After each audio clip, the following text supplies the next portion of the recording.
আপনি কি জানেন মিশরের পিরামিডের গোপন কক্ষে আজও কেউ প্রবেশ করেনি? আর তার ভেতরে কি আছে তা জানতে বিজ্ঞানীরাও অবাক। এমন কিছু জানার জন্য ভিডিওটি শেষ পর্যন্ত দেখুন। আর যদি আপনি প্রথমবার এসে থাকেন তাহলে আমাদের চ্যানেল তথ্যগ্রহ সাবস্ক্রাইব করে পাশে থাকুন, লাইক দিন, শেয়ার করুন এবং মতামত জানান।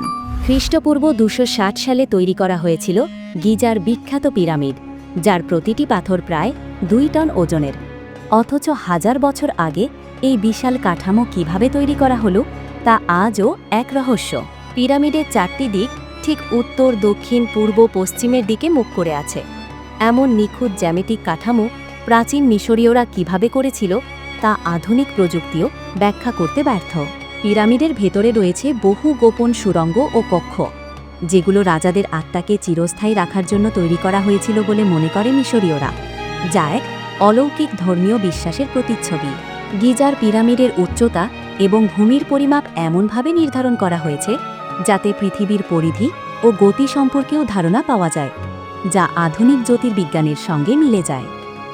২০১৭ সালে বিজ্ঞানীরা স্ক্যান পিরামিডস নামের এক প্রকল্পে কসমিক রে ব্যবহার করে একটি বিশাল গোপন চেম্বার আবিষ্কার করেন, যা হাজার বছর ধরে লুকানো ছিল সবার চোখের আড়ালে।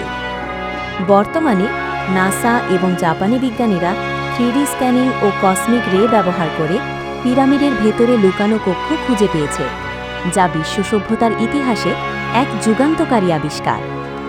অনেকের ধারণা দাসরা পিরামিড বানিয়েছিল, কিন্তু আসলে দক্ষ শ্রমিকদের জন্য তৈরি ছিল আবাসন, খাদ্য ও চিকিৎসা ব্যবস্থা, যা প্রমাণ করে এরা ছিল পেশাদার নির্মাতা। বিভিন্ন ষড়যন্ত্রতজ্ঞে বলা হয় ভিনগ্রহবাসীরা পিরামিড তৈরি করতে সাহায্য করেছে, কারণ এমন নিখুঁতভাবে বিশাল পাথর তোলা সেই সময়ের প্রযুক্তিতে অসম্ভব ছিল। মিশরের পিরামিড শুধু একটি কবরস্থান নয়, এটি প্রমাণ করে মানুষের মেধা, প্রযুক্তি ও অধ্যবসায় কিভাবে ইতিহাস বদলে দিতে পারে। তাই ভিডিওটি ভালো লাগলে তথ্যগ্রহ চ্যানেল সাবস্ক্রাইব করুন এবং নতুন নতুন রহস্য জানতে পাশে থাকুন।